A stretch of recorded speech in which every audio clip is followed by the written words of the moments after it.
قلوب العارفين بنور معرفته وأثبت فؤاد أنبيائه وأوليائه بقصص الأنبياء والمرسلين وأكمل إيمان المسلمين والمؤمنين بولاية علي أمير المؤمنين عليه السلام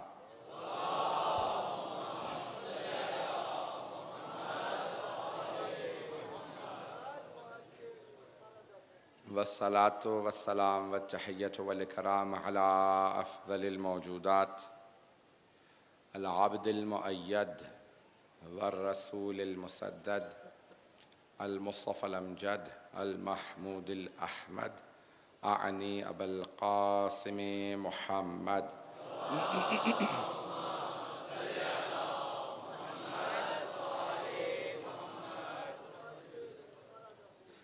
وعلى روحه ونفسه وصاهره ووسيه سيد الأتقياء والأصفياء مولى الموالي إمام المتقين علي بن أبي طالب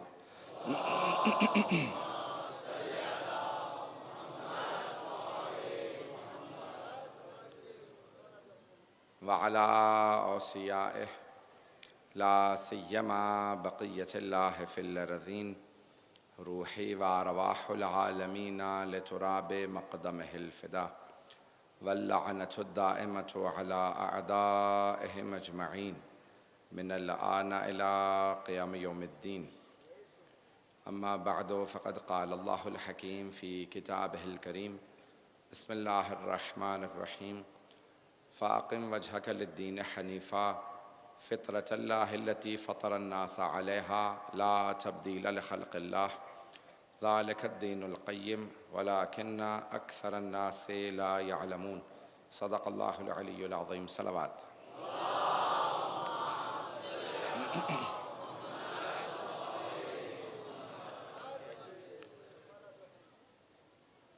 معرفت دین کے عنوان سے سلسلہ مجالس جاری ہے جو مطالب میں آپ کی خدمت میں پیش کر رہا ہوں وہ تمام معارف دین ہیں اور دین کے تمام علوم سیکھنا سکھانا عبادت ہے۔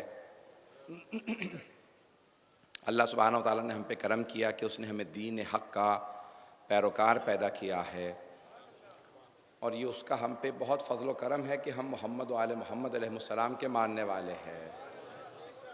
یہ اس کی بہت بڑی نعمت ہے۔ اگر خدا نخواستہ کسی اور دین پہ ہوتے تو معلوم نہیں ہے کہ ہم پہنچ پاتے یا نہ پہنچ پاتے۔ یہ ہم اس دین ہی پہ پیدا ہوئے ہیں، یہ اس کا کرم ہے۔ اور پھر اس دین میں ہوتے اور پھر آل محمد کے ماننے والے نہ ہوتے تو پھر دین میں رہ کے دین سے باہر ہی ہوتے۔ یہ اس کا کرم ہے کہ اس نے ہمیں آل محمد کا ماننے والا پیدا کیا ہے۔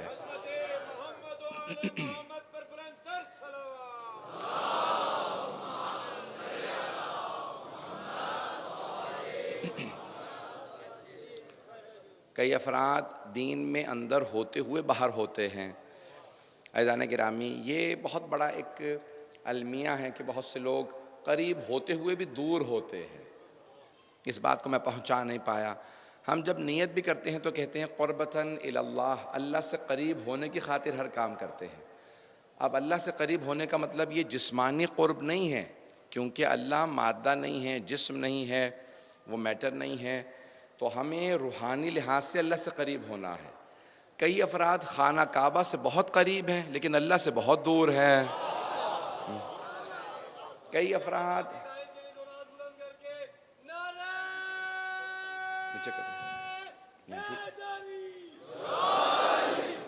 تو کئی افراد بعض اوقات کعبے سے قریب ہوتے ہیں لیکن اللہ سے دور ہوتے ہیں، اور کئی افراد حبیب خدا کے مزار کے بڑے قریب ہوتے ہیں لیکن پیغمبر سے بہت دور ہوتے ہیں۔ تو قرب بہت ضروری ہے، اور یہاں تک کہ بہت سے افراد کہتے ہیں کہ جو پیغمبر اسلام کے زمانے میں وہ تو بہت قریب تھے۔ نہیں، جناب اویس قرنی بہت دور تھے، یمن میں تھے، لیکن پیغمبر اسلام سے پھر بھی بہت قریب تھے۔ تو یہ پیغمبر سے قریب ہونا جسمانی لحاظ سے نہیں ہے، روحانی اعتبار سے ہے۔ آپ دور بھی ہوں، کہیں مکے مدینے سے دور ہونا یہ عیب نہیں ہے، لیکن اللہ کے دین سے دور ہونا، محمد و آل محمد سے دور ہونا یہ بہت بڑا عیب ہے، تو اس لیے بہت قریب ہو جانا چاہیے۔ اب ہم ہزاروں میل کے فاصلے پہ کربلا سے بیٹھے ہیں، لیکن ہمارے دل کربلا میں ہے، تو یہ اللہ سے قریب۔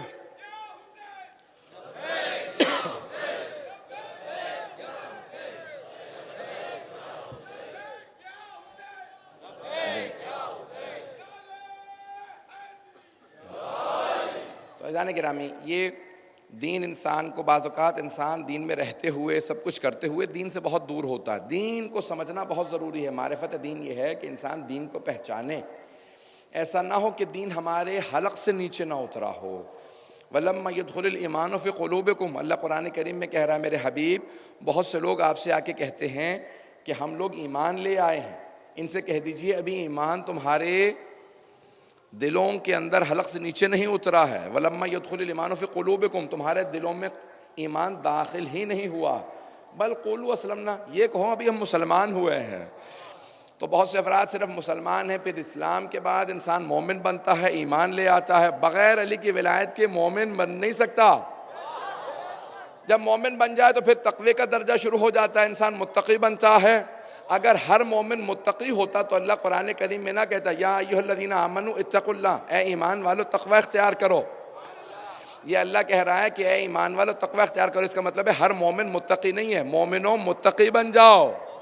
تو یہ درجات چلتے چلے جائیں گے، معرفت بڑھتی چلی جائے گی، عمل بڑھتا چلا جائے گا، انسان میں جتنا عمل بڑھے گا۔ اب امام محمد باقر علیہ السلام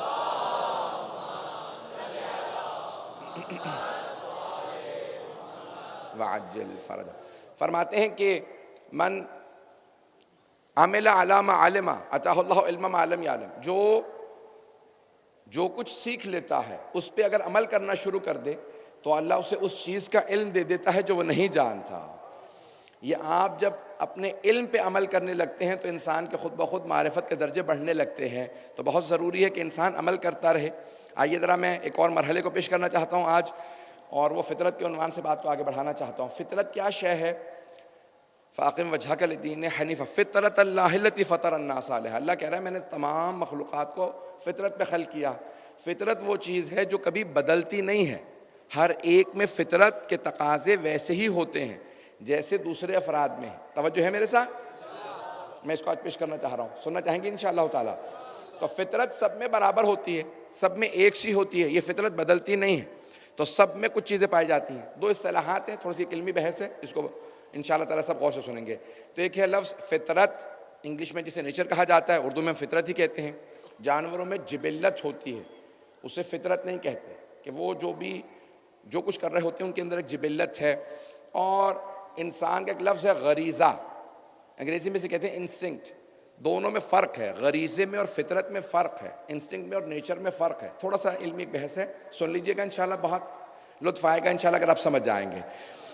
غریزہ اور فطرت، غریزہ ایسی شے ہے جو کوئی بدلنا بھی چاہے تو نہیں بدل سکتا، جیسے بھوک ہے، پیاس ہے، اور بہت سی انسان کی خواہشات ہیں، یہ غریزہ ہے۔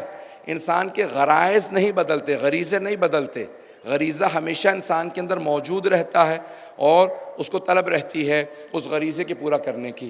لیکن فطرت کیا شے ہے؟ فطرت بھی بدلتی نہیں ہے اگر کوئی دوسرا نہ بدلے، لیکن اگر معاشرہ فطرت کو بدلنے لگے تو فطرت بدل جاتی ہے۔ تھوڑی سی توجہ کریں گے، اولاد کی محبت فطرت کا تقاضا ہے، ایسا ہے یا نہیں؟ اولاد کی محبت انسان کی فطرت کا تقاضا ہے، غریزہ نہیں ہے، فطرت ہے۔ جب انسان کو پتہ چلتا ہے یہ میری اولاد ہے تو انسان اس سے محبت کرنے لگتا ہے، یہ فطرت ہے فطرت۔ لیکن عرب کے جو جاہلیت کے زمانے کے لوگ تھے وہ اپنی بیٹیاں زندہ دفنا دیا کرتے تھے۔ اب تھی فطرت، لیکن کیونکہ معاشرے کا فشار رہتا تھا تو وہ فطرت بدلنے لگی تھی۔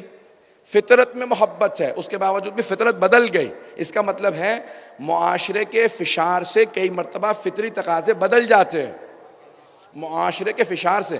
اب ہر بچہ فطرت اسلام پہ، توحید پہ پیدا ہوتا ہے، لیکن معاشرہ اسے کچھ سے کچھ بنا دیتا ہے۔ یہ معاشرہ جب انسان کو بدلنے لگتا ہے تو اس کا مطلب ہے کہ کئی مرتبہ فطری تقاضوں کی وجہ سے اندر سے آواز آتی ہے، نہیں تم غلط کر رہے ہو، تبھی تو بہت سے افراد اپنی بیٹیوں کو نہیں دفناتے تھے، کیونکہ اندر سے آواز آتی تھی نہیں یہ غلط ہے، بیٹیوں کو نہ دفناؤ۔ اگر سبھی دفنا دیتے ہوتے تو پھر کوئی بھی وہاں پہ خاتون نہ ہوتی، اتنی خواتین تھیں، اس کا مطلب ہے سب نہیں دفناتے تھے، سب کے بہت سے لوگوں کے اندر سے آواز آتی تھی بیٹیوں کو نہ دفناؤ۔ یہ فطری تقاضے ہیں جو بعض اوقات معاشرہ بدل دیتا۔ اب انسان معاشرے کا فشار صرف اس صورت میں قبول کرے جب وہ فطری تقاضوں کے عین مطابق ہو، جب وہ فطری تقاضوں کے خلاف ہو تو معاشرے کا فشار قبول نہ کیجیے۔ اب رونا فطرت کا تقاضا ہے، لیکن معاشرہ کہتا ہے کہ نہیں یہ مرد کی علامت نہیں ہے، رونا مت، ایسا نہ کرنا، ویسا نہ کرنا۔ عزیزان گرامی، کئی معاشرے کے فشار کی وجہ سے آپ اچھے کام چھوڑ دیتے ہیں، کیونکہ آپ سمجھ رہے ہوتے ہیں یہ معاشرے کا تقاضا یہ ہے، مجھے ایسا کرنا چاہیے، جسے آپ لوگ مختلف الفاظ دیتے ہیں، انگریزی میں کہتے ہیں پیئر پریشر۔ سنیں گے حضرات میری بات کو؟ پیئر پریشر ہے، معاشرے کا فشار ہے۔ کلاس روم میں سب کے سب بچے کہہ رہے ہیں ارے تم ایسا کرتے ہو، اب بچہ فشار میں آ گیا، ارے میں اکیلا ہی ایسا ہوں، باقی سب کے سب تو اس بات کی مخالفت کر رہے ہیں۔ اب اس کے ذہن میں فشار آنے لگتا ہے، وہ اس چیز سے، اچھی چیز سے بھی دور ہونے لگتا ہے۔ ارے تم ہمیشہ ہوم ورک کر کے آ جاتے ہو، تم تو بالکل ہی استاد کے سامنے جھک گئے ہو، سارے بچے جو ہیں وہ ہوم ورک نہیں کرتے۔ عزیزان گرامی، یہ جو فشار ہے نا مختلف، وہ انسان کو کئی اچھی چیزوں سے دور کر دیتے ہیں۔ فشار اس صورت میں قبول کریں جب فطرت کے تقاضوں کے مطابق ہو، جب فطرت کے تقاضوں کے خلاف ہو تو فشار قبول نہ کیجیے۔ ہاں مشکل کام ہے، وہ پتنگا، وہ کیڑا، وہ مچھر جو بہت کمزور ہوتا ہے، جب تیز ہوائیں چلتی ہیں نا، وہ ہوا کے رخ پہ چلتا رہتا ہے، اڑنا چاہتا ہے مخالف سمت میں لیکن اڑ نہیں سکتا، کیونکہ ہوا کا فشار زیادہ ہوتا ہے، اس لیے وہ مچھر اسی طرف اڑتے رہتے ہیں جہاں ہوا چل رہی ہوتی ہے۔ عزیزان گرامی، علی ابن ابی طالب کے ماننے والے ہواؤں کی مخالف سمت میں اڑ کے بتاتے ہیں کہ ہم علی کے ماننے والے ہیں۔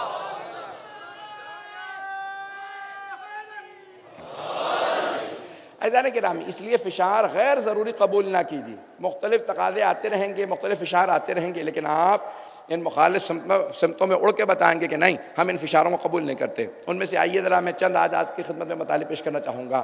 بہت سی ایسی چیزیں جو سخت ہوں گی لیکن انشاءاللہ سنیے گا، اور اگر سننا چاہتے ہیں تو بآواز بلند صلوات پڑھیں گے محمد علیہ۔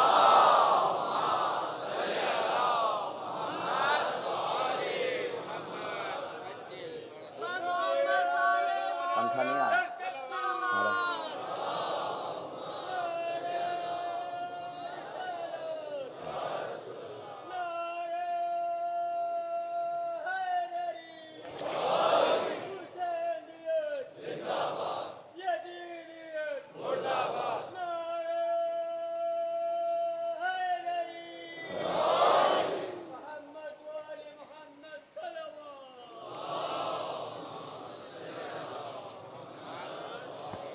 اس سے بہتر انداز سے صلوات کی زحمت فرمائیں گے۔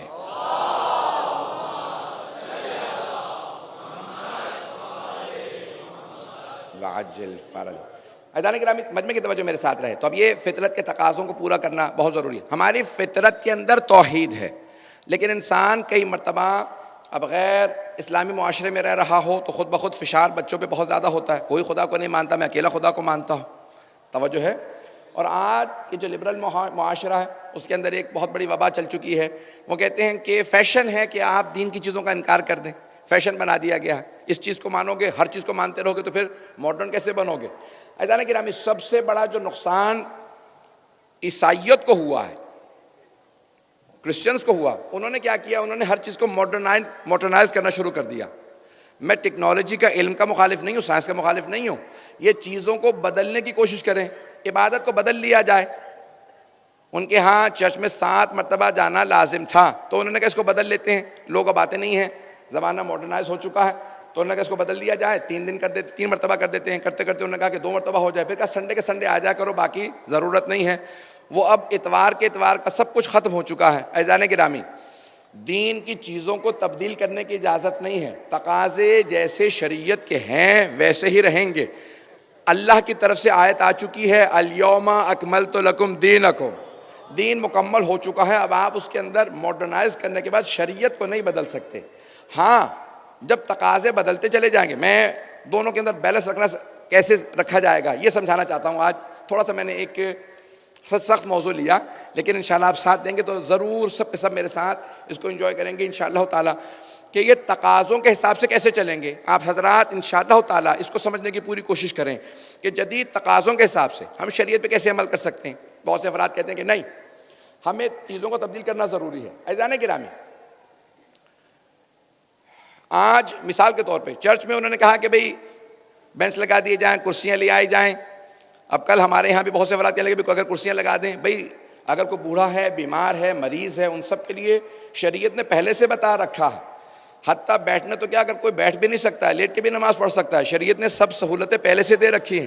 جو روزہ نہیں رکھ سکتا اس کے لیے ہے، مریض ہے، حرج نہیں ہے، روزہ نہ رکھے، فدیہ دے دے، کسی غریب کو کھانا کھلا دے. یہ تمام چیزوں کی سہولیات موجود ہیں. لیکن ان چیزوں کو ماڈیفائی کرنا، اپنے حساب سے تبدیل کر لینا کہ ہم اس کو بدل لیتے ہیں. صبح 7 بجے اگر میں سحری کر لوں اور رات کو 7 بجے روزہ کھول لوں، 12 گھنٹے کا میرا روزہ ہو گیا، مجھے فجر ہی پہ اٹھنا ضروری کیوں ہے؟ میں تھوڑا سا سحری افطاری کا ٹائم بدل لوں گا تو کون سی مصیبت آ جائے گی؟ عزیزان گرامی، اللہ سبحانہ و تعالیٰ نے کہا فطرت کے تقاضوں پہ چلو. فطرت کہتے ہیں نیچر کو، توجہ ہو، فطرت کہتے ہیں نیچر کو. نیچر یعنی سورج فکس ٹائم پہ نہیں آتا. اللہ نے فکس نہیں کیا. ہر روز صبح 7 بجے سورج نکل آیا کرے گا. گرمیوں سردیوں میں بدلتا رہتا ہے، موسم بھی بدلتا ہے، انسان کے جسمانی تقاضے بھی بدلتے ہیں، سورج کے طلوع و غروب کا وقت بھی بدلتا رہتا ہے. باقی جو موجودہ ماڈرنائزیشن کے اندر آپ کو چیزیں مشین بنا رہی ہیں. برطانیہ میں اصطلاح استعمال ہوتی ہے جو پوری دنیا میں آج چل پڑی ہے، 9 to 5. صبح 9 بجے کام شروع ہوگا، 5 بجے نوکری ختم ہو جائے گی. 9 سے 5 تک آپ کا جسم چلتا رہے. جیسے مشین چلتی ہے، اب آپ ہر چیز مشین بنتے چلے جا رہے ہیں. میں وقت کی پابندی کی مخالفت نہیں کر رہا ہوں، میں اس بات کو کہہ رہا ہوں کہ مشین نہ بنیے. نوکریوں کے تقاضے اور ہیں، شریعت کے اندر آپ نے نماز کے تقاضے اور ہیں. ان شریعت کے تقاضوں کو نوکریوں کے حساب سے نہ چلائیے گا. جیسے جیسے سورج اور چاند کی راتیں بدلتی رہیں گی، نمازوں کے وقت بدلتے رہیں گے. آپ کو اول وقت نماز فجر کے لیے ویسے ہی اٹھنا چاہیے. کبھی 4 بجے ہوگی، 4:15، 4:30، 5، 5:15، 5:30، یہ بدلتے رہیں گے. آپ کے جسم کے تقاضے بدل رہے ہیں موسم کے بدلنے سے. کئی مرتبہ میں اور آپ پہنچ نہیں سکیں گے، یہ تقاضا ایسے کیوں ہے؟ لیکن اللہ سبحانہ و تعالیٰ کی طرف سے ایسا حکم ہے. جب ہم نے اللہ کو مان لیا تو پھر اللہ کی مانیں. جب ہم نے امام کو مان لیا تو امام کی مانیں. جب ہمیں سرور کائنات نے کہہ دیا تقاضا ایسا ہے، جب ہم نے مان لیا یہ اللہ کا حکم ہے، اب ہم سوال نہیں کر سکتے. کیوں؟ کیونکہ ہمیں یہ پتہ ہے حکم بنانے والا حکیم مطلق ہے، سرور کائنات عصمت کبریٰ کے مالک ہیں. اب ہمیں سمجھنے کی ضرورت ہے یہ حکم ایسا کیوں ہے. آئیے ذرا میں چند احکام کو پیش کروں گا، شریعت کے احکام ایسے کیوں ہیں. سننا چاہیں گے؟ اگر جو افراد زیادہ پریشان اگر ہو گئے ہوں تو انشاءاللہ آسان ہو جائے گا. میں انشاءاللہ پوری کوشش کر رہا ہوں کہ سخت موضوع کو آسان بناؤں. منکے کے بغیر میرا گزارا نہیں ہے بالکل. مجلس ختم ہونے پہ آئے گا تو معجل فرج. مجمع کی توجہ میرے ساتھ رہے. عزیزان گرامی، میں چند احکام کو پیش کروں گا، غور سے سنیے گا ان احکام کو. شریعت محمدی کے اندر اگر کتا ایک برتن، ایک ظرف کو چاٹ لیتا، اسے پانی سے دھونا کافی نہیں، اسے 3 دفعہ پاک کیا جائے گا. پہلی دفعہ مٹی اور پانی کو ملائیں گے، 11 سا بن جائے گا، اس سے دھوئیں گے. پھر 2 مرتبہ پانی سے اسے دھویا جائے گا، خالص پانی سے. 3 دفعہ پاک کریں گے تب جا کے پاک ہوگا. جب تک کہ 3 دفعہ پاک نہ کرے تب تک پاک نہیں ہوگا. عزیزان گرامی، کہاں پہ شریعت محمدی میں بتایا گیا؟ یہ بعد میں 20ویں صدی میں 40-50 سال پہلے پتہ چلا کہ کتا جب کسی چیز کو چاٹتا ہے تو اس کے تھوک کے اندر ایک ایسے جراثیم ہوتے ہیں جس سے بہت سی بیماریاں پھیلتی ہیں. وہ پانی سے جراثیم مرتے ہی نہیں ہیں. جب تک مٹی اسے نہ مس ہو جائے تب تک وہ چیز مرتی ہی نہیں ہے. اب یہ 1400 سال بعد آ کے سائنس ہمیں بتا رہی ہے کہ کتے کے تھوک کے اندر یہ تمام جراثیم پائے جاتے ہیں. رسول خدا نے تب بتایا تھا. میں کہتا ہوں کہ ابھی بھی صرف ایک چیز پتہ چلی ہے. جیسے جیسے سائنس ترقی کرتی چلی جائے گی ہمیں باقی چیزیں پتہ چلتی چلی جائیں گی. عزیزان گرامی، اس لیے ہم سوال کرنے کے مجاز نہیں ہیں. ہم یہ نہیں کہہ سکتے. کیوں؟ ہمیں یہ پتہ ہونا چاہیے کہ جب ہمیں رسول عربی نے یہ قانون دیا ہے تو کسی حکمت کے تحت یہ قانون دیا ہوگا. جب ائمہ معصومین علیہ السلام نے کوئی قانون بتایا تو اسی عین حکمت کے قانون کے مطابق ہے. یہ تمام کے تمام چیزیں. آئیے ذرا میں نماز سے متعلق چند چیزوں کو پیش کرنا چاہتا ہوں آج کہ نماز یہ جب آپ شروع کرتے ہیں، جناب امیر سے پوچھا گیا مولا یہ نماز ایسی ہے. عزیزان گرامی، یہ جو افراد کہتے ہیں نا صبح صبح ورزش کر لیجئے، تمام اعضاء آپ کے جیسی ان کو ورزش کی ضرورت ہے وہ ساری چیزیں نماز میں پائی جاتی ہے. کچھ افراد تو پہنچ گئے ہیں باسے. عزیزان گرامی، انسان کی جو ہاتھوں کو اٹھاتا ہے، آپ آتے ہیں کبھی آپ نے دیکھا وضو کے اعضاء دھونے والے صرف کوہنی سے لے کے ہاتھوں تک، چہرے کا دھونا، ہاتھوں کا دھونا، پھر سر کا صرف مسح ہے، سر کو دھو نہیں رہے ہیں، پاؤں کا مسح ہے. یہ تمام کے تمام اگر میڈیکل سائنس کے اندر دیکھے جائیں، یہ انسان کی سٹیمیولیشن کے لیے، انسان کو دوبارہ جب انسان نیند میں چلا جاتا ہے یا سستی میں چلا جاتا ہے تو اس کو دوبارہ چستی میں لانے کے لیے انہی اعضاء کو دھویا جاتا ہے. ان اعضاء کو شریعت نے کہا جب دھو لو گے تو اللہ کی بارگاہ میں آنے کے لیے آمادہ ہو جاؤ گے، کیونکہ سستی اللہ کو پسند نہیں ہے. سستی کی حالت میں اللہ کے سامنے نہ آنا کہ نماز شروع ہو پتہ ہی نہ ہو کہ میں نماز پڑھ رہا ہوں یا کیا پڑھ رہا ہوں. عزیزان گرامی، اللہ کہتا ہے مجھے وہ آدمی پسند نہیں ہے جو میرے سامنے آئے اباسیاں لیتا ہوا نماز پڑھے. جب انسان بالکل اپنی پوری توانائی کے ساتھ، پوری توجہ کے ساتھ نماز پڑھتا ہے، وہی نماز قبول ہوتی ہے. اب آئیے ذرا دنیا کے تقاضوں کے اندر قوانین کے حساب سے میں نماز کی تھوڑی سی آپ کو حکمت و فلسفہ پیش کروں گا. شریعت محمدی میں نماز کی کتنی اہمیت ہے. سب سے پہلے شروع کرتے ہیں نیت کرتے ہیں. سب سے پہلے نیت اللہ کی خوشنودی کی خاطر پڑھتا ہوں. مرحوم ایک بہت بڑے عالم دین، انہوں نے نماز کے فلسفے پہ کتاب لکھی ہے. وہ کہتے ہیں کہ میں ایک مرتبہ ایک ہوائی جہاز میں سفر کر رہا تھا، جہاز میں بیٹھ گیا، 1 گھنٹہ 2 گھنٹہ 3 گھنٹہ ہوائی جہاز لیٹ ہو گیا. میں نے ایک مرتبہ پوچھا کیا بات ہے، ہوائی جہاز کیوں نہیں اڑ رہا؟ کہا کہ عملے میں سے، یہ جو ہوائی جہاز کا عملہ ہے، ان میں سے کسی نے خبر دی ہے کہ اس نے شاید چھوٹا سا ایک چوہا دیکھا ہے ہوائی جہاز کے اندر. تو جب تک کہ یقین نہیں ہو جاتا کہ وہ چوہا جہاز میں نہیں ہے یا اسے نکال نہیں دیا گیا، یہ ہوائی جہاز نہیں اڑے گا. تو میں نے کہا اتنا بڑا ہوائی جہاز، ہاتھی سے بڑا ہوائی جہاز، چھوٹا سا چوہا آ گیا اور آپ جو ہے وہ ہوائی جہاز نہیں اڑا رہے. کہ نہیں آقا، ایک چھوٹی سی تار بھی کتر دے تو ہوائی جہاز کا تعلق زمین سے منقطع ہو جائے گا، اس کا رابطہ منقطع ہو جائے گا، ہوائی جہاز اڑنے لائق نہیں رہے گا. کہ فوراً میرے ذہن میں بات آ گئی کہ چھوٹی سی نیت ہے، چھوٹی سی نیت ہے، لیکن اگر اس کے اندر تھوڑی سی بھی خرابی آ جائے، دکھاوا آ جائے، ریاکاری آ جائے تو ساری نماز چلی جاتی ہے. یہ چھوٹی سی نیت ہے، لیکن اللہ کے ساتھ اگر صحیح ہو جائے تو ساری نماز قبول، نہیں تو اس چھوٹی سی نیت کی خرابی کی وجہ سے ساری نماز ضائع ہو جاتی ہے. عزیزان گرامی، پہلی چیز ہی نیت ہے. دوسری ہے تکبیرۃ الاحرام. مولا امیر المومنین فرماتے ہیں جب دنیا کے سامنے جب جاتے ہو عدالت کے اندر تو ہاتھ اٹھا کے کہتے ہو جو کچھ کہوں گا سچ کہوں گا، سچ کے سوا کچھ نہیں کہوں گا. ہاتھ اٹھا کے انسان قسم کھاتا ہے. عزیزان گرامی، سچ بولنے کے لیے ہاتھ اٹھایا جاتا ہے. مولا فرماتے ہیں اللہ نے کہا دونوں ہاتھ اٹھا لو. نماز شروع کرتے ہی دونوں ہاتھ اٹھاؤ، اللہ اکبر. پروردگارہ جو کچھ کہوں گا سچ کہوں گا، سچ کے سوا کچھ نہیں کہوں گا، تو سب سے بڑا ہے. اب جب نماز شروع کرو اور کہہ دو کہ اللہ سب سے بڑا ہے تو اب اور کسی چیز کو نہ سوچئے گا. نماز کے دوران کوئی شے اتنی بڑی نہیں جتنا اللہ بڑا ہے. اب یہ نہ ہو کہ نوکری ذہن میں چل رہی ہو، پیسہ ذہن میں چل رہا ہو، نماز شروع ہو، وہ کام جو کہیں یاد نہ آتا ہو نماز میں یاد آنے لگے.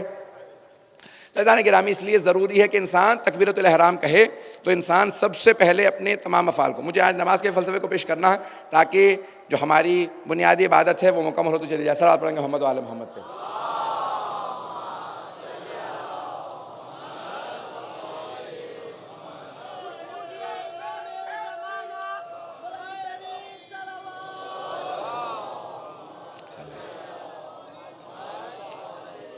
میں اصل میں گرمی کا بالکل بھی عادی نہیں ہوں اور ایک آدھ مرتبہ پہلے بھی گر چکا ہوں کہیں پہ ممبر سے.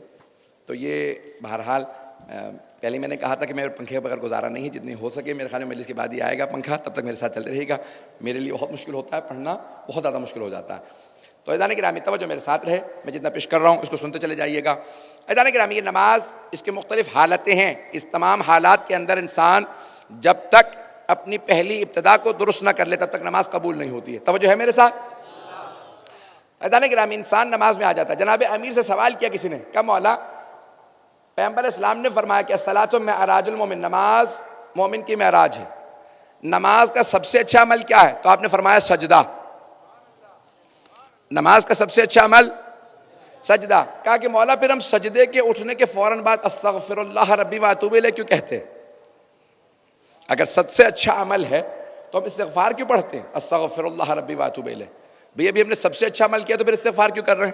ہمیں تو کچھ اور کہنا چاہیے. جیسے سجدے سے اٹھے گا اللہ اکبر استغفر اللہ ربی واتوب الیہ. تو مولا نے فرمایا یہ سب سے سچا عمل، سب سے اچھا عمل کرنے کے بعد نہیں، نماز میں سب سے اچھا عمل سجدہ. سب سے اچھا عمل کرنے کے بعد استغفار نہیں پڑھ رہے بلکہ اس لیے کہہ رہے ہیں استغفر اللہ ربی واتوب الیہ. میں سجدے سے اٹھا کیوں؟ استغفر اللہ ربی واتوب الیہ، دوبارہ اللہ اکبر کہہ کے پھر سجدے میں چلے جائیے. یہ استغفار کے بعد دوبارہ سجدے.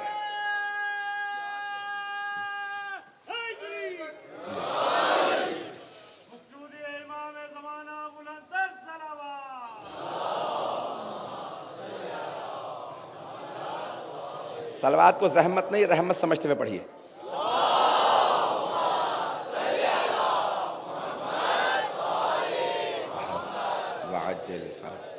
عزیزان گرامی، یہ تمام کے تمام عبادات ان کے تقاضے ہیں. آئیے ذرا جناب امیر علیہ السلام کی نماز کو دیکھا جائے. میں مثال ایک صرف پیش کرنا چاہتا ہوں، بہت تفصیل نہیں دوں گا اور کچھ اور احکام بیان کروں گا.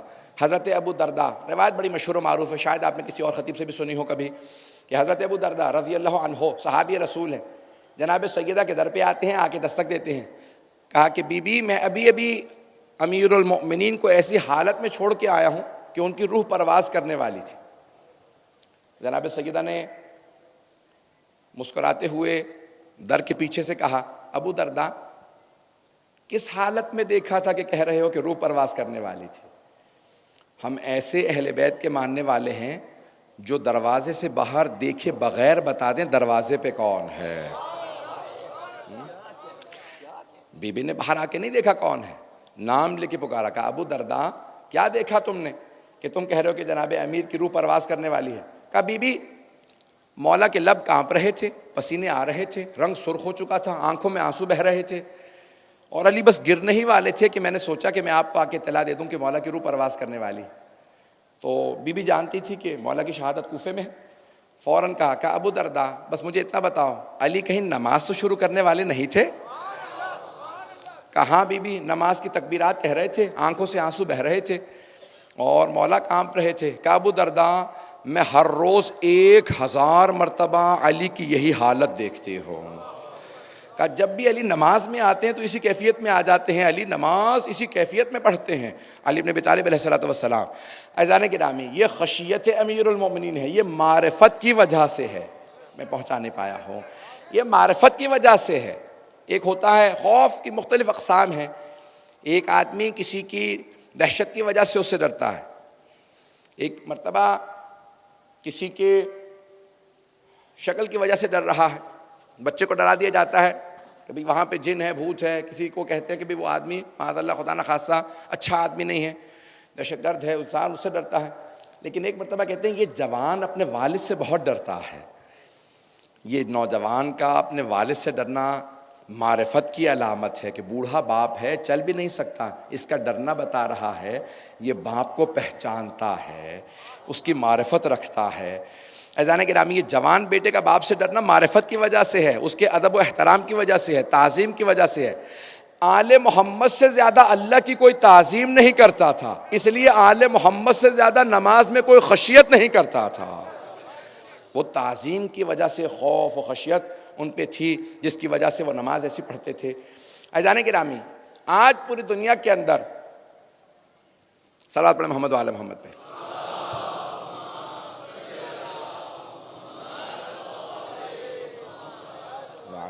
پھر بھی بآواز بلند صلوات پڑھیں.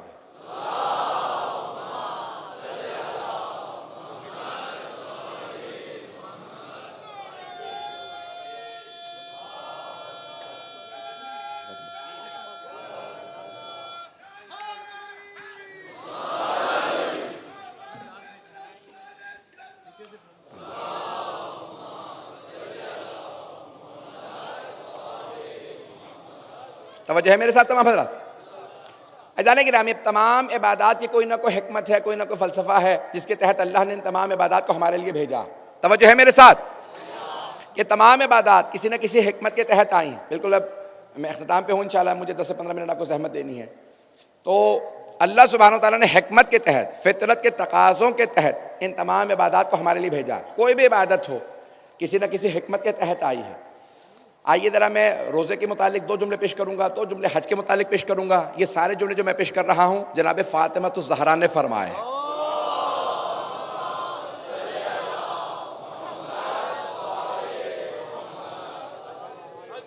جناب فاطمہ الزہرا سلام اللہ علیہا پر بہترین صلوات.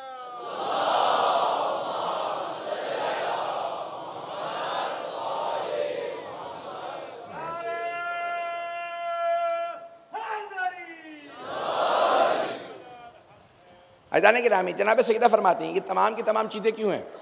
کہا وَجَعَلَ الصَّوْمَ اخلاصاً فی الدین، روزے کو اللہ نے اخلاص کی خاطر بھیجا ہے۔ روزہ انسان کو اخلاص سکھاتا ہے، نماز انسان کو خشوع سکھاتی ہے، تکبر سے بچاتی ہے۔ جو سر جھکانا سیکھ لیتا ہے وہ تکبر سے بچتا رہتا ہے۔ جو روزہ رکھتا ہے اس میں اخلاص پیدا ہو جاتا ہے۔ روزے ہی سے کیوں اخلاص آتا ہے؟ اتنے عبادات ہیں، کوئی عبادت ہمیں اخلاص سکھا دے، روزے سے کیوں اخلاص پیدا ہوتا ہے؟ توجہ ہے میرے ساتھ؟ روزے سے اخلاص اس لیے پیدا ہوتا ہے کہ تمام عبادات کچھ کرنے کا نام ہے۔ نماز، تکبیرۃ الاحرام، رکوع، سجود، تشہد، سلام، ان تمام چیزوں کا نام ہے۔ خمس و زکوٰۃ کچھ راہ خدا میں ادا کرنے کا نام ہے۔ حج، طواف، احرام، ان تمام کے تمام ارکان کے بجا لانے کا نام ہے۔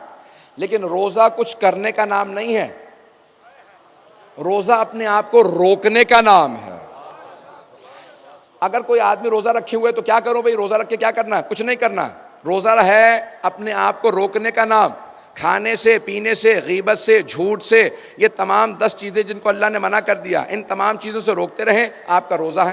نیت کر لیں، نیت پر امساک، ان تمام چیزوں کا نام ہے روزہ۔ حکمت ہے روزے کی، نیت کرنے کے بعد انسان امساک کرے، اپنے آپ کو روکے۔ جب جائز چیزوں سے انسان اپنے آپ کو روکنا سیکھ لے گا تو ناجائز چیزوں سے خود بخود رکنا آ جائے گا۔ انسان کو جائز چیزوں سے بھی روکنا آ گیا، روزے کے اندر اخلاص پیدا ہو جاتا ہے۔ کیسے اخلاص پیدا ہوتا ہے؟ کسی کو نہیں معلوم کسی کا روزہ ہے، انسان کیا پتہ ویسے ہی کھا پی نہ رہا ہو، تو انسان جب تک کسی کو بتائے نہ، پتہ نہیں چلتا اس کا روزہ ہے، بتائے بغیر کسی کا نہیں معلوم۔ عزیزان گرامی، خاموشی سے روزہ رکھے رہنے سے انسان میں اخلاص پیدا ہوتا ہے، انسان کو عبادتوں کو چھپانا آ جاتا ہے، اپنی عبادات کے اظہار کرنے سے انسان دور رہتا ہے۔ آئیے ذرا میں ایک واقعہ پیش کر دوں گا، اس کو جناب مرحوم آیت اللہ شہید دستغیب نے اپنی کتاب میں لکھا ہے روزے کے حوالے سے، کہ 3 افراد مدینہ النبی آئے رسول خدا کی زیارت کے لیے۔ جب تینوں مدینے پہنچ گئے، شام کا وقت تھا، ایک دوسرے سے کہنے لگے بھی ہم اگر تینوں رسول خدا کے گھر چلے جائیں تو زحمت کا سبب نہ بن جائیں، اور جب زحمت کا سبب بنیں گے تو ہمیں خود بھی شرمندگی ہوگی، تو کیا کیا جائے؟ ایک نے کہا کہ بھئی ایک آدمی ہم میں سے رسول خدا کا مہمان بن جائے، دوسرا علی مرتضیٰ کا مہمان بن جائے، تیسرا اللہ کے گھر چلا جائے۔ اللہ کا گھر یعنی مسجد۔ پہلا آدمی رسول خدا کے گھر آیا، دوسرا جناب امیر کے، تیسرا مسجد چلا گیا۔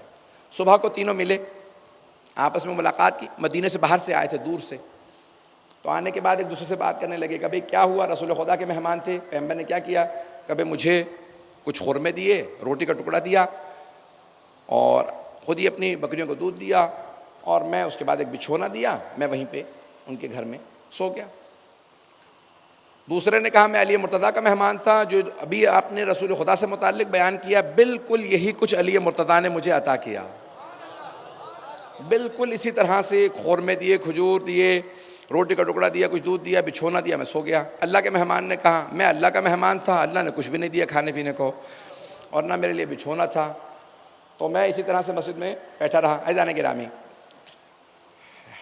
انسان کو پڑھنے والے کو خود اندازہ ہو جاتا ہے کہ مجلس پڑھنا جو ہے وہ جو میں ذہن میں مطلب لے کے آتا ہے انسان بعض اوقات نہیں پیش کر پاتا۔ آج جس طرح سے مجلس رہی ہے انشاءاللہ کل میں بہتر انداز سے پیش کروں گا، سن لیجیے گا آج جتنا پیش کر رہا ہوں۔ تو عزیزان گرامی، ایک مرتبہ جو جناب امیر اور جناب رسول خدا کا مہمان رہا تھا، ان دونوں نے تو کہہ دیا کہ ہم کس حالت میں رہے۔ اللہ کے مہمان نے جیسے شکوہ کیا، رحمت الہی کو جلال آیا، فوراً جناب جبرائیل کو نازل کیا، کہا کہ جبرائیل میرے حبیب سے کہو کہ میرے مہمان آپ کی اور علی کے مہمان نے صرف فجر کی نماز پڑھی ہے، میرے مہمان نے تہجد کی نماز بھی پڑھی ہے۔ اے حبیب، اگر بھوک سے بہتر کوئی تحفہ ہوتا تو میں اپنے مہمان کو وہی عطا کرتا۔ میرا بندہ مجھ سے 2 حالتوں میں سب سے زیادہ قریب ہوتا ہے، ایک جب بھوکا ہوتا ہے، دوسرا جب سجدے میں ہوتا۔ عزیزان گرامی، یہ بھوک بعض اوقات انسان شکوہ کرتا ہے لیکن اس کے بے انتہا اثرات ہیں تمام عبادات کے۔ آئیے ذرا حج کا فلسفہ بھی پیش کر دوں۔ حج کی حکمت اور عزاداری کی حکمت میں بہت زیادہ انسجام ہے، اس لیے پیش کر رہا ہوں، اگر سننا چاہیں گے بس بھی اسی کو سن لیجیے گا۔ عزیزان گرامی، حج بہت بڑی عبادت ہے۔ جناب سیدہ فرماتی ہیں وَجَعَلَ الْحَجَّ،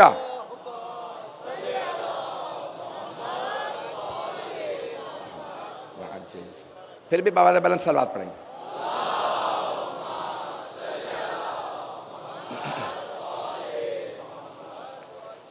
جعل الحج تشییدا للدین، اللہ نے حج کو بھیجا ہے دین کی مضبوطی کی خاطر، دین کی قوت کے اظہار کے لیے اللہ نے حج کو بھیجا۔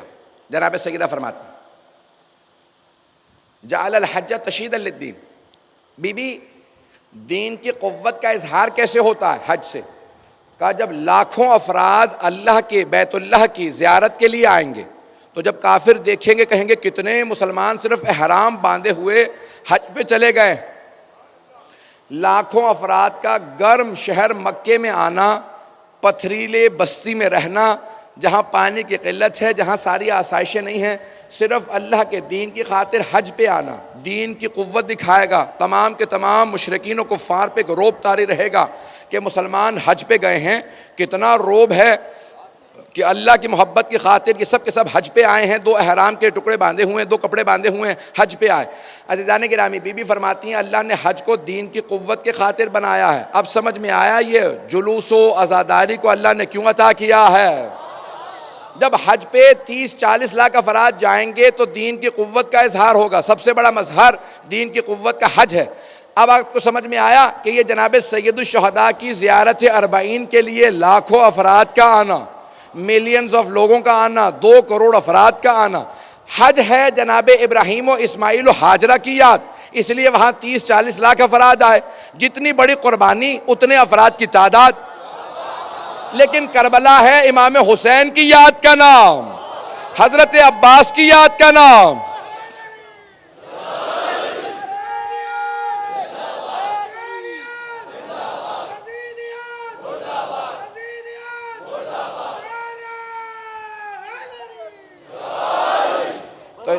تو سلامتی سرمایہ ملت حضرت علامہ سید علی رضا رضوی، بلند تر صلوات۔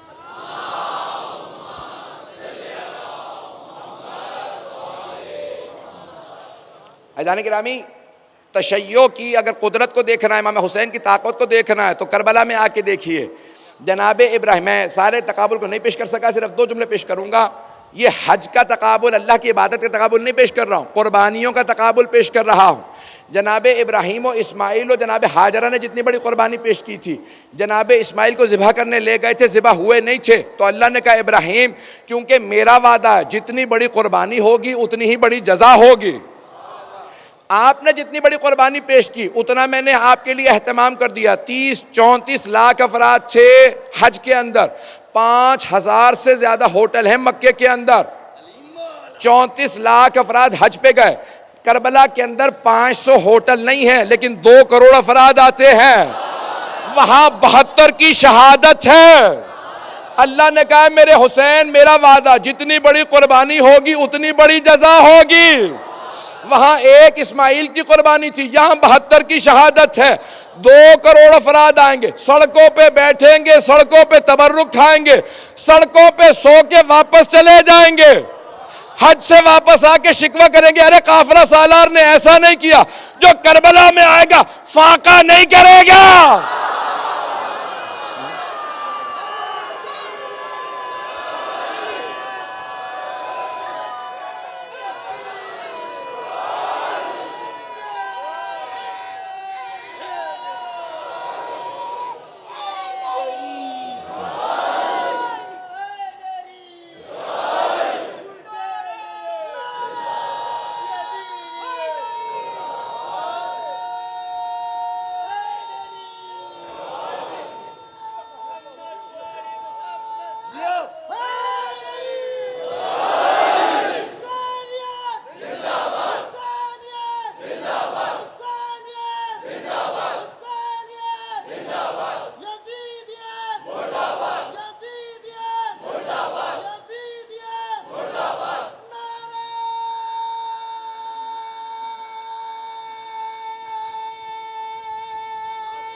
عزیزان گرامی، کربلا نام ہے قربانیوں کی معراج کا، کہ جہاں عزیزان گرامی ایک جملہ کہوں گا انشاءاللہ تعالیٰ، آج کی مجلس کا میری طرف سے تبرک ہوگا کہ انشاءاللہ تعالیٰ کل میں بہتر انداز سے پیش کروں گا آپ کی خدمت میں مطالب کو۔ پوری دنیا کے اندر ہر میدان جنگ کے اندر آل محمد آپ کو سب سے آگے نظر آئیں گے، سب سے آگے جا رہے ہیں قربانیاں پیش کرنے کے لیے، پہلے شہادت کے لیے ہم جائیں گے، رسول خدا علی مرتضیٰ ہر جنگ میں سب سے آگے نظر آئیں گے، امام حسن مجتبیٰ آگے نظر آئیں گے، تمام جنگوں میں اہل بیت سب سے آگے نظر آ رہے ہیں، شہادتوں کے لیے آگے آگے جا رہے ہیں، لیکن میدان کربلا میں سب سے آخر میں جا رہے ہیں۔ غور سے سنیے گا، میدان کربلا میں سب سے آخر میں جا رہے ہیں، یہاں اصحاب پہلے جا رہے ہیں۔ جانتے ہیں کیوں؟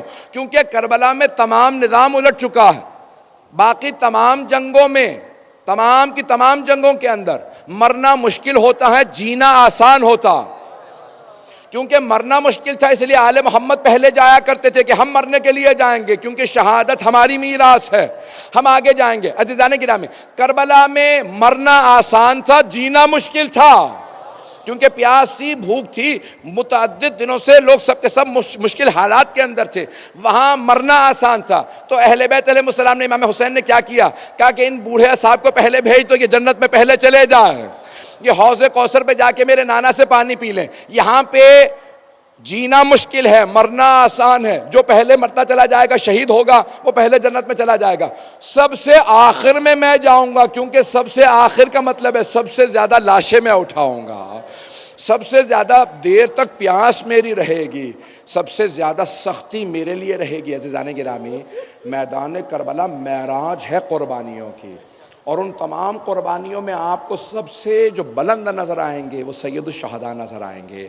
عزیزان گرامی، میدان کربلا آج 7ویں کی شب ہے، کل پانی بند کر دیا جائے گا۔ آپ کے ذہنوں میں ہے نا کہ پانی بند کر دیا جائے گا؟ میں ابھی جناب قاسم کی فوراً شہادت نہیں پڑھوں گا، آئیں ذرا تھوڑے سے شب عاشور کے آپ کو حالات پیش کروں۔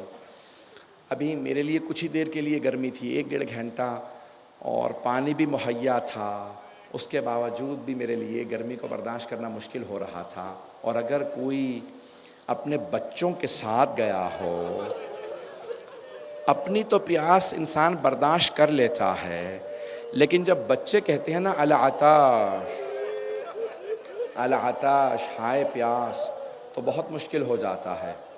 اور اگر کچھ بچے اتنے چھوٹے ہوں کہ انہیں العطش کہنا بھی نہ آتا ہو تو کتنا مشکل ہوگا۔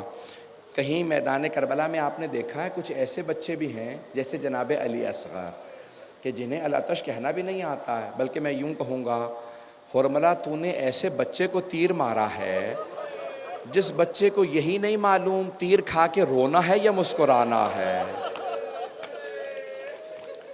تو 7 محرم سے مصائب بڑے سخت ہو جاتے ہیں آل محمد پہ، پانی بند کر دیا جاتا ہے۔ اب جو پانی مشکیزوں میں تھا بس وہی تھا، اب کیا کیا؟ کہا کہ بچوں کو صرف پانی دیا جائے۔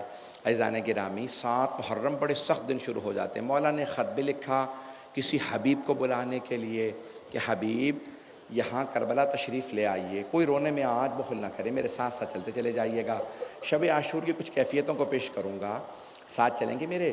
ذرا دیکھیں آپ کی آنکھوں کے سامنے میدان کربلا آ رہا ہو، ایسی ہی کوئی رات تھی جیسے آج یہ رات ہے، لیکن آپ کے لیے تو روشنی موجود ہے نا، وہاں اندھیرا تھا، اور شام غریبہ میں تو اتنا اندھیرا تھا کہ ہاتھ کو ہاتھ سجھائی نہیں دیتا تھا، اور وہاں تو خاک پہ کچھ بیویاں زمین پہ بیٹھی تھی۔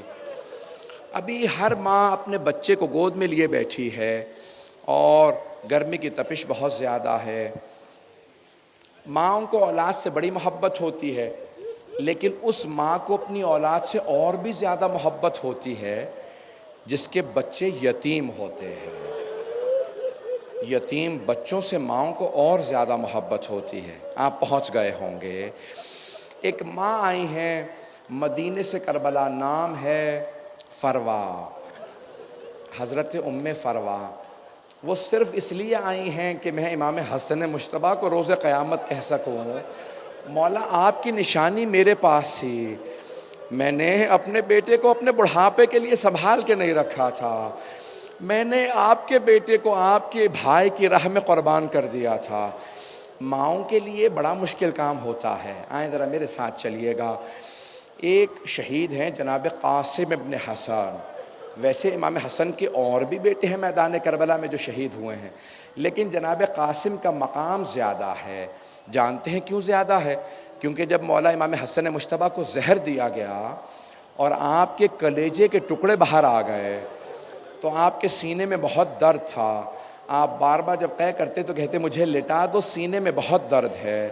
آپ نے دیکھا ہے نا چھوٹے بچے، بہت چھوٹے بچے جب باپ لیٹ جاتا ہے تو سینے پہ آ کے لیٹ جاتے ہیں۔ اب میں نے روایت میں دیکھا کہ جب امام حسن مجتبیٰ لیٹے ہوئے تھے نا، جب سینے میں تکلیف تھی تو اس وقت 1.5 برس کے شہزادے آئے اور امام حسن مجتبیٰ کے سینے پہ چڑھ گئے۔ اتنے میں ایک ماں آئی، کہا قاسم بابا کے سینے سے اتر جاؤ، بابا کے سینے میں بڑی تکلیف ہے۔ امام حسن مجتبیٰ نے کہا نہیں ام فروا، میرے قاسم کو میرے سینے پہ رہنے دو۔ جب قاسم میرے سینے سے لپٹتا ہے مجھے آرام محسوس ہوتا ہے۔ مولا حسن مجتبیٰ نے حضرت امام حسن مجتبیٰ نے جناب قاسم کو سینے سے لگایا، بہت پیار کیا۔ اچانک میرا دل کہتا ہے حضرت امام حسن مجتبیٰ کی نگاہوں میں کربلا آنے لگی ہوگی۔ فوراً ایک مرتبہ آنکھوں میں آنسو آئے، کہا ام فروا جب میرا بھائی حسین کربلا جائے میرے قاسم کو ساتھ ضرور بھیجنا۔ یہ نہیں کہا کہ آپ بھی ساتھ جائیے گا، بس کہا میرے قاسم کو ضرور ساتھ بھیجنا۔ جناب ام فروا کے ذہن میں بات رہ گئی، جب حسین کربلا جائیں گے میں قاسم کو ساتھ لے کے جاؤں گی۔ کہا میرے قاسم کو ضرور ساتھ بھیجنا۔ روضۃ الشہداء میں مرحوم کاشی نے ایک روایت لکھی ہے، میرا آپ سے وعدہ ہے اگر آپ تصور کریں گے تو ضرور آنکھوں میں آنسو آئیں گے۔ مرحوم کاشی کہتے ہیں اس وقت امام حسن مجتبیٰ نے کہا ام فروا اگر میرا قاسم زیادہ پریشان ہو، میں ایک تعویذ لکھ رہا ہوں، قاسم سے کہنا جب زیادہ پریشان ہو یہ تعویذ کھول کے پڑھ لے، اس تعویذ میں اس کا حل لکھا ہوگا۔ مولا امام حسن نے ایک تعویذ لکھا، وہ تعویذ کہا میرے قاسم کے دائیں بازو پہ باندھ دینا اور قاسم سے کہنا جب بہت پریشان ہو تعویذ کو کھول لے۔ بس بے دن گزرتے رہے، ایک مرتبہ امام حسین نے کہا میں کربلا جا رہا ہوں۔ فوراً جناب ام فروا نے کہا ہمیں بھی ساتھ لے کے جائیے گا، آپ کے بھائی نے وصیت کی تھی قاسم کو ساتھ بھیجوں۔ بس بھی ایک مرتبہ مولا حسین کربلا پہنچ گئے، شب عاشور تھی، مولا حسین شہداء کی فہرست پڑھ رہے تھے، نام بتا رہے تھے کل کون کون شہید ہوگا۔ کچھ آ چکے تھے، کچھ ابھی نہیں آئے تھے، جناب حبیب ابھی نہیں آئے تھے، جناب مسلم ابن اوسجا نہیں آئے تھے، شاید ابھی حر نہیں آئے ہیں، مولا سب کے نام بتا رہے ہیں، جو نہیں آئے ان کے بھی نام بتا رہے ہیں۔ ابھی جناب قاسم کا نام نہیں بتایا تھا کہ ایک مرتبہ جناب قاسم کھڑے ہوئے، آنکھوں میں آنسو ہیں، کہا چچا جان کا شہداء کی فہرست میں میرا نام نہیں ہے، کہا چچا جان کا شہداء کی فہرست میں میرا نام نہیں ہے۔ جناب سید الشہداء نے فوراً سوال کیا کیف الموت عندک، اے میرے لخت جگر قاسم آپ کے نزدیک موت کیسی ہے؟ کہا چچا جان اگر آپ پہ قربان ہونے کا نام موت ہے تو پھر احلی من العسل، شہد سے بھی زیادہ میٹھی ہے۔ چچا جان شہد سے زیادہ میٹھی ہے موت۔ جناب سید الشہداء نے مسکرا کے کہا میرے لخت جگر قاسم آپ ہی کا نہیں، علی اصغر کا نام بھی شہداء کی فہرست میں ہے، علی اصغر کا نام بھی شہداء کی۔ اب غیرت ہاشمی تھی، امام حسن مجتبیٰ کا خون تھا۔ جناب قاسم نے ایک مرتبہ کھڑے ہو کے کہا چچا جان کیا یہ اشقیاء خیموں میں آ جائیں گے؟ کیا یہ اشقیاء خیموں میں آ جائیں گے؟ جناب امام حسین نے کہا نہیں بیٹا، میں اپنے ہاتھوں پہ علی اصغر کو لے کے جاؤں گا، میں اپنے ہاتھوں پہ علی اصغر کو لے کے جاؤں گا۔ بس بھئی میں نے سارے مصائب کو چھوڑ دیا، میرے ساتھ چلیے گا میدان کربلا۔ شب عاشور ختم ہو رہی ہے، صبح عاشور نمودار ہوئی، شہادتیں شروع ہو گئیں۔ کبھی امام حسین جناب حبیب کا لاشا اٹھا کے لاتے ہیں، کبھی حر کا لاشا اٹھا کے لاتے ہیں، کبھی حر کے بیٹے کا لاشا، مختلف لاشیں اٹھا رہے ہیں۔ سب کی سب بیبیاں اپنے بیٹوں سے کہہ رہی ہیں کب جائیے گا آپ جائیے۔ اچانک ایک بیوی نے کہا قاسم آپ ابھی تک گئے نہیں؟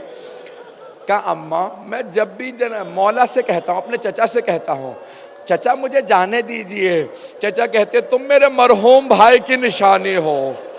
قاسم میں جب بھی اپنے بھائی حسن کی زیارت کرنا چاہتا ہوں قاسم میں آپ کو دیکھ لیتا ہوں، قاسم آپ میرے بھائی کی نشانی ہیں۔ کہا اماں چچا مجھے جانے نہیں دیتے۔ کہا کہ ایک مرتبہ ابھی جناب قاسم خیموں سے باہر بیٹھ کے رو رہے تھے، جیسے آپ گھٹنوں کو اٹھا کے روتے ہیں نا، جناب قاسم نے اپنے گھٹنوں میں سر رکھا تھا، بلند آواز سے رو رہے تھے کہ چچا مجھے جانے نہیں دے رہے تھے۔ کوئی اور ایسا شہید ہے جو رونے کے لیے، جو شہادت کے لیے رو رہا، مجھے شہادت چاہیے، رو رہے تھے مجھے شہادت نہیں۔ اگر کوئی یتیم بچہ رو رہا ہو نا تو بیوہ ماں کو بڑی حسرت سے پیدا ہوتی ہے۔ جناب ام فروا نے کہا جناب زینب سے، بی بی مجھے لگتا ہے یہ میرے یتیم قاسم کی آواز آ رہی ہے۔ آپ کو پتہ ہے نا کہ اگر کوئی یتیم بچہ روئے اور خدا نہ کرے اگر کوئی تماچا مار دے یتیم بچے کو، تو یتیم بچے ہوں یا یتیم بچیاں ہوں تو اور زیادہ رویا کرتے ہیں۔ اجرکم اللہ، اجرکم اللہ۔ تو اتنے میں جناب ام فروا فوراً خیمے سے باہر آئیں، پردہ ہٹا کے دیکھا جناب قاسم بیٹھے رو رہے ہیں۔ قاسم کیا بات ہے کہ چچا مجھے ابھی بھی اجازت نہیں دے رہے۔ اچانک جناب ام فروا کے ذہن میں آیا، کہا قاسم آپ کے بابا نے کہا تھا اے ام فروا جب قاسم بہت پریشانی میں ہو اور پریشانی کا حل نہ نکل رہا ہو تو قاسم سے کہیے گا یہ تعویذ کھول کے دیکھے جو میں نے بازو پہ باندھا ہے، اس میں حل لکھا ہوگا۔ جناب قاسم ایک مرتبہ جناب قاسم سے ان کی والدہ نے کہا قاسم اس سے زیادہ مصائب کا وقت نہیں آ سکتا۔ جناب قاسم نے تعویذ کھولا، جانتے کیا لکھا تھا؟ اگر دیکھ سکے میری طرف دیکھیے گا۔ جناب قاسم نے خط کھولا، اس میں لکھا تھا یا بنیا قاسم، اے میرے لخت جگر قاسم، اذا وجدت عمک الحسین غریبا مظلوما وحیدا عطشانا، اے میرے لخت جگر قاسم آپ اگر اپنے چچا کو تنے تنہا دیکھیں، غربت کے عالم میں دیکھیں، مظلومیت میں دیکھیں، پیاسا دیکھیں تو میرے لخت جگر شہادت سے گریز نہ کیجیے گا، اپنے چچا سے کہیے گا آپ کو اجازت دے دیں۔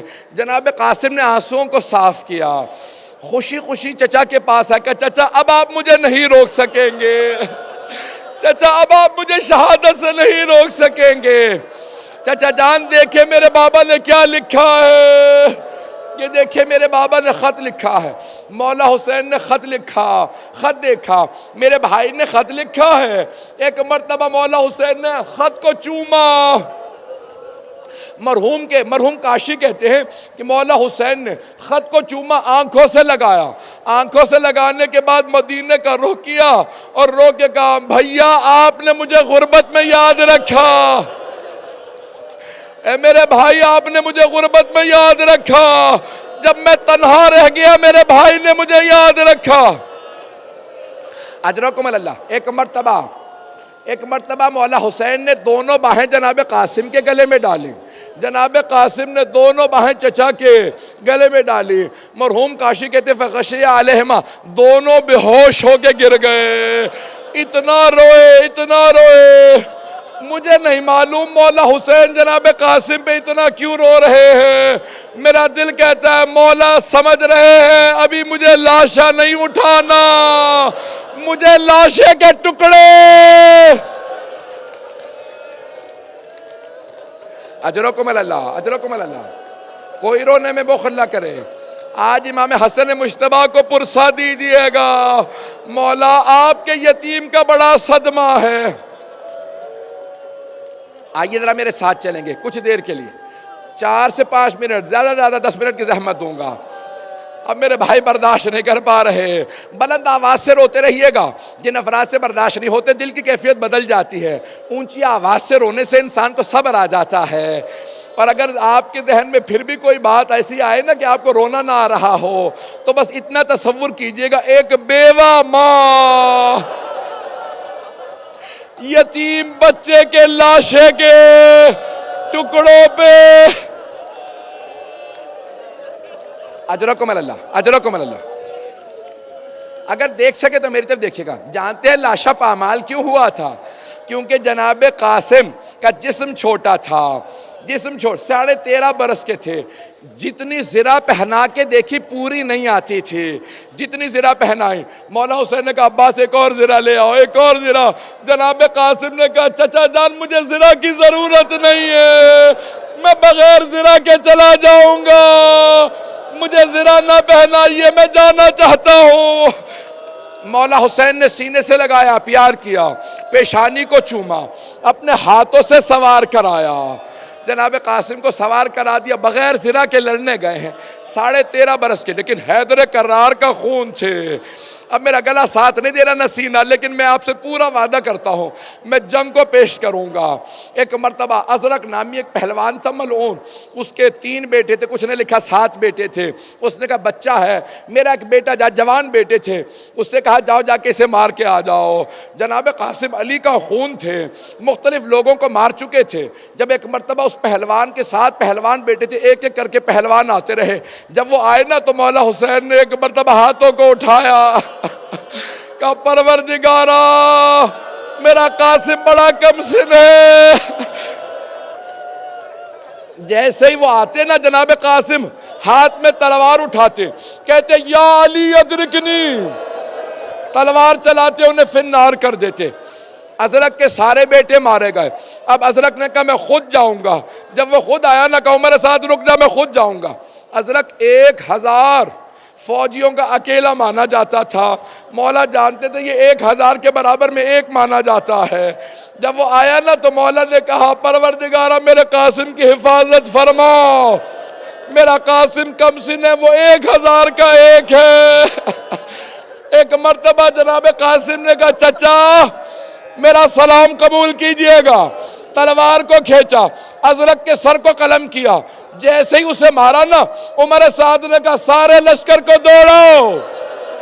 جیسے ہی لشکر دوڑا کسی نے پشت سے جناب قاسم کے گرز مارا، جناب قاسم گھوڑے کی پشت سے زمین پہ آئے۔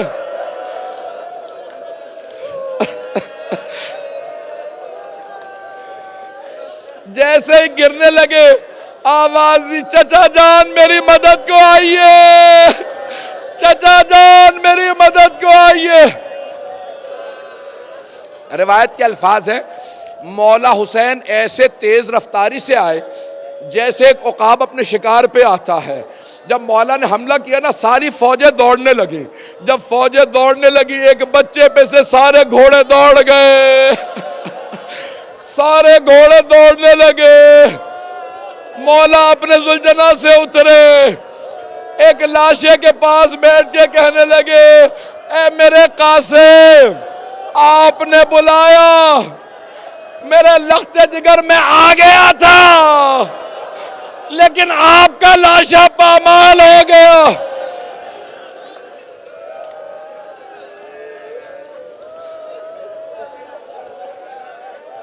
بس بھائی مجھے پتا زیارت برآمد ہونی ہے، 2 جملوں کی زحمت دوں گا، اب آپ برداشت نہیں نہ کر پا رہے، بس 2 جملوں کی زحمت دوں گا۔